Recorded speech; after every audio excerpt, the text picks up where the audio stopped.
Imagine being pulled over by a cop, thinking it's just another routine stop, but then things take an unexpected turn. A black woman, minding her business, suddenly finds herself on the wrong side of the law.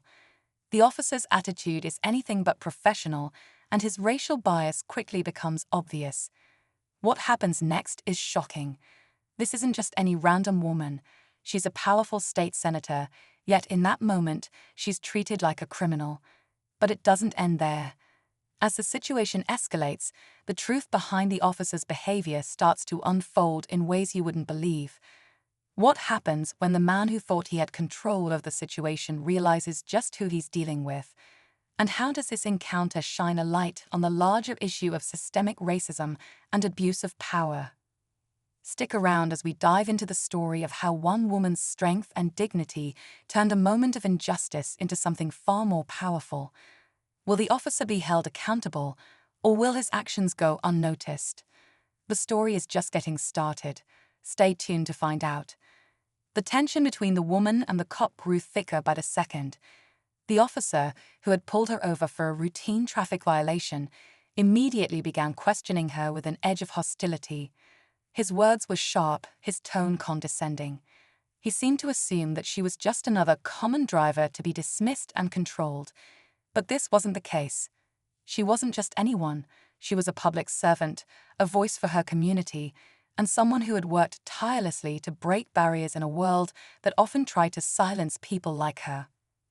As he continued to speak down to her, the senator remained calm. She knew her rights. She had seen the systemic injustices countless times before and had even fought for change within the very system that oppressed people like her. But nothing could have prepared her for the officer's next move. He didn't just stop at questioning. He demanded she step out of the car, his manner suddenly becoming more aggressive. He didn't seem to care that she was a well-known politician or that she was the person who had the power to expose him. The moment was charged with a level of tension that neither could ignore. The officer's actions felt deliberate, as though he had already decided who the criminal was, based solely on his own prejudices. But what he didn't know was that the woman he saw as just another target was much more than that. And as the arrest unfolded, something much bigger was about to be revealed. As the officer ordered her out of the car, the senator's heart raced. She could feel the weight of the situation settling in. The authority that this officer held seemed absolute, but deep down she knew something had to be done. She took a deep breath and slowly stepped out of the car, her mind racing through the steps she had to take to protect herself and to stand up for what was right. "You're not getting away with this," she said, her voice steady, but her eyes narrowed in determination. The officer didn't respond. Instead, he moved in closer, his hand hovering over his belt, his gaze never leaving her face. The tension in the air was thick enough to choke on.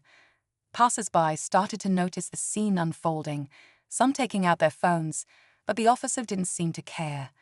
It was almost as if he had already made up his mind about who she was, and nothing would change that.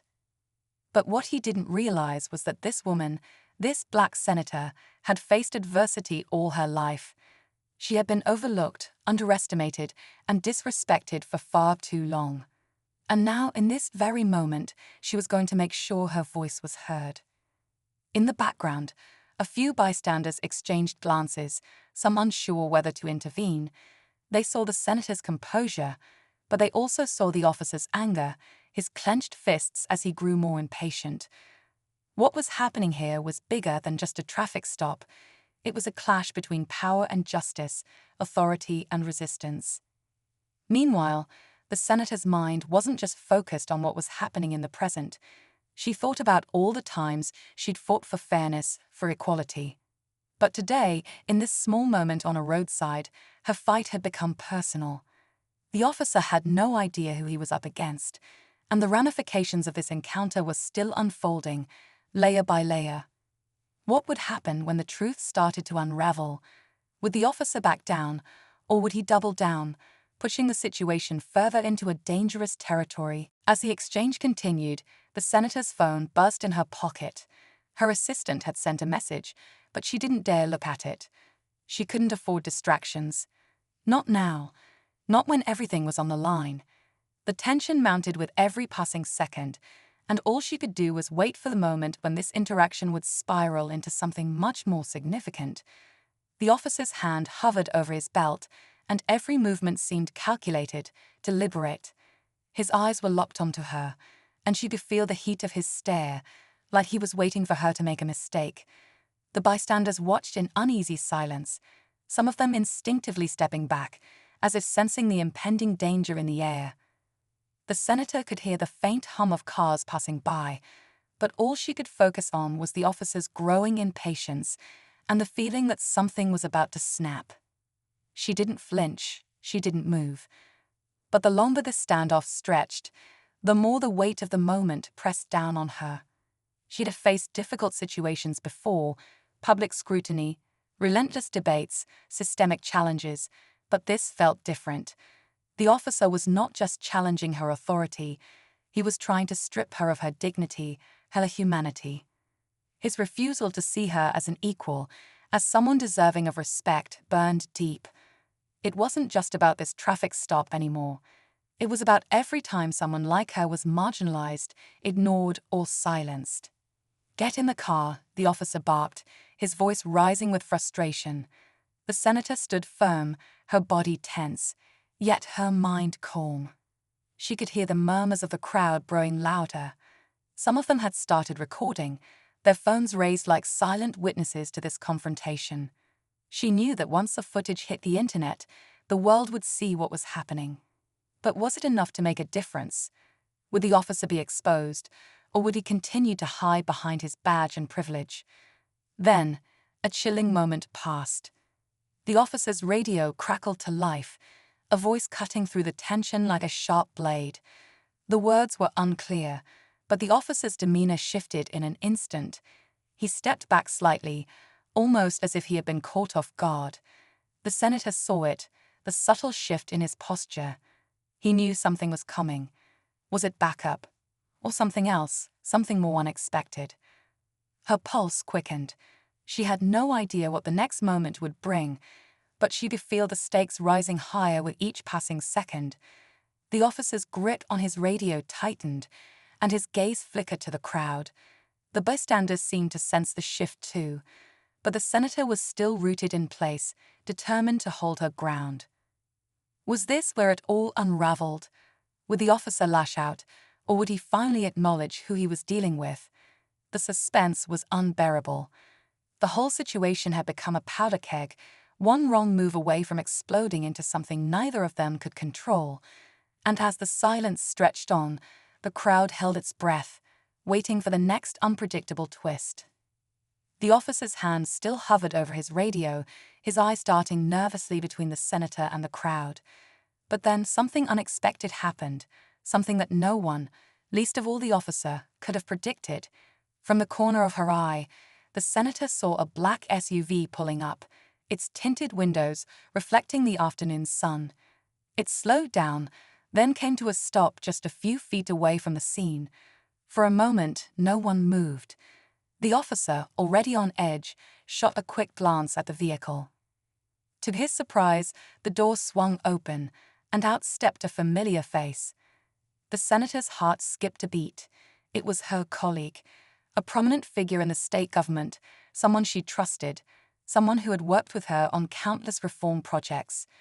But today, he wasn't just a fellow politician. He was a reminder of the power dynamics at play and the stakes that had just escalated to a whole new level. The officer froze, his face visibly tense as the colleague approached. The senator's mind raced. She hadn't called him, hadn't asked for help. But in that moment, she realized he must have known something was happening. The tension between them, the officer and the senator's colleague, was palpable. There was an unspoken history there, a long-running battle over power and privilege. She could almost hear the unspoken words between them, as if their past conflicts were coming to a boiling point in this one charged moment. The sheriff stepped out with a quiet authority, his eyes scanning the scene. When he saw the officer, he immediately walked over to him, his voice low but stern. "What's this about?" The officer stammered, his earlier confidence now fully shattered. The sheriff's eyes flicked to the senator, then back to the officer, a look of quiet understanding crossing his face. For a long moment, the sheriff said nothing. Then, in a voice that was as calm as it was authoritative, he said, "Release her, now." The officer swallowed hard, realizing he had no choice. He stepped back, lowering his hand from his belt.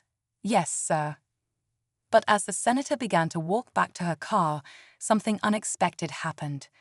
The sheriff turned, his gaze lingering on her.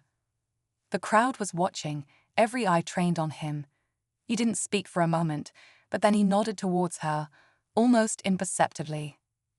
"I'll make sure this doesn't go unnoticed," he said, his voice low but full of meaning. "And I'll make sure it's handled properly."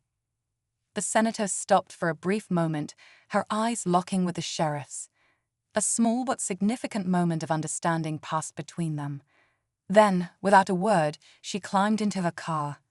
As the engine rolled to life, she glanced in her rearview mirror and saw the sheriff walking back to his car, his figure already fading into the distance. But as the scene began to disperse and the tension started to fade, the senator couldn't shake the feeling that this wasn't over. The officer had backed down, but this encounter had revealed something deeper. The sheriff's quiet support didn't fully erase the doubts lingering in her mind. Who else was watching? Who else in the system was complicit in what had happened today? It wasn't just about this single incident anymore. It was about something much larger, something systemic that would require more than just a few words of accountability. And as she drove off into the sunset, her phone buzzed again. This time, it was a message from her team. "We need to talk." The fight wasn't over. In fact, it was just beginning. As the senator drove away, the weight of the day's events settled over her like a storm cloud. She could feel the eyes of the world on her now, on all of them. The incident with the officer was only the surface of a much deeper issue. The officer had backed down, yes, but it didn't change the fact that he had thought he could get away with it in the first place. The system that allowed such behavior needed to be addressed, and it wasn't just about one cop. It was about the larger, more insidious forces at play. She didn't know where this fight would take her, but she knew it was far from over. The sheriff's quiet intervention had been a small victory, but it felt like just the beginning of something bigger.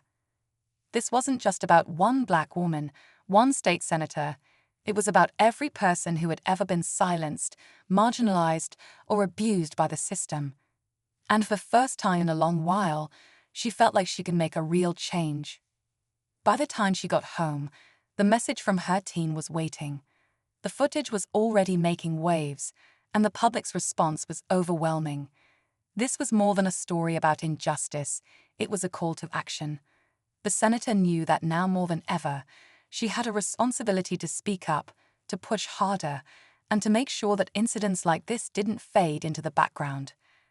And so, with a new fire in her heart, she prepared for the battles ahead, determined to take this fight from the streets to the halls of power. The road ahead would be long, but she was ready. The senator's colleague approached the officer, his voice low and firm. "What's going on here?" he asked, his tone sharp but controlled. The officer stiffened, clearly uncomfortable under the weight of the question. The senator could feel the heat of the moment build as she stood silently, waiting for something, anything, to shift in her favor. But the officer wasn't about to back down. Instead, he took a small step forward, his chest puffed out in a display of authority. "I'm doing my job," he muttered, his words almost laced with a threat. The senator's colleague raised an eyebrow, his hand moving instinctively to his suit jacket, the motion subtle but telling. And then, just as the tension seemed unbearable, a second SUV pulled up, this one with official government plates. This time, the officer's face drained of color. His posture collapsed slightly, the confidence he had moments ago starting to crumble. The new vehicle wasn't just an ordinary car, it was a signal. The senator's team had arrived. What were they doing here? How did they know? The officer seemed to panic, his hand twitching towards his belt. But the crowd had grown larger now, their phones all trained on him, capturing every moment. The officer's grip on the situation, already tenuous, was slipping fast. The senator stood there, her heart racing, but her mind sharper than ever. This was no longer just about a traffic stop or a personal altercation. This was about power, about the system, about every time a person had been unjustly treated. But more than that, it was about what was coming next.